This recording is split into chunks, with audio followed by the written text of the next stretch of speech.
Here are some other measures of disease burden.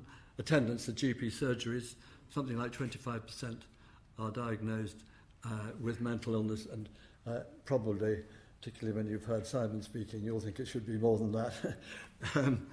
Incapacity benefits, everybody knows, I think the figure that nearly a half are recorded as with mental illness, and a lot of back pain is actually surely up in the head.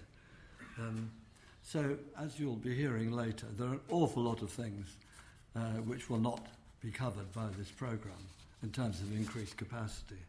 I mean, they're there in headings, but there's no money for them. So we're talking about medically unexplained symptoms, a quite huge problem.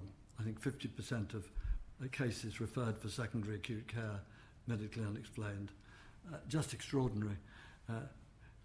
We know chronic physical illness and the mental health problems of those people, which are not only bad for their mind, but also bad for their bodies.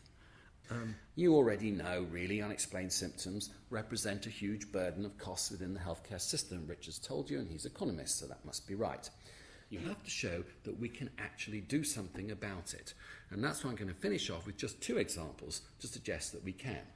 But now let's take a more tricky example, and in saying this, I know that I'm taking my life into my own hands anyway.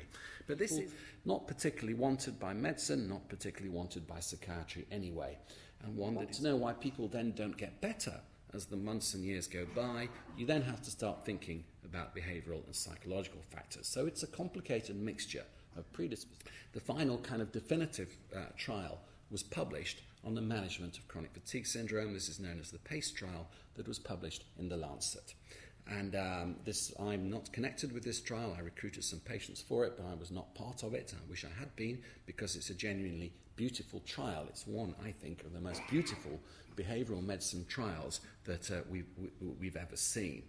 It trusted I would do. So it's a fantastic and beautiful trial. And it's, by the way, also incredibly safe, despite some of the things that have been said about it.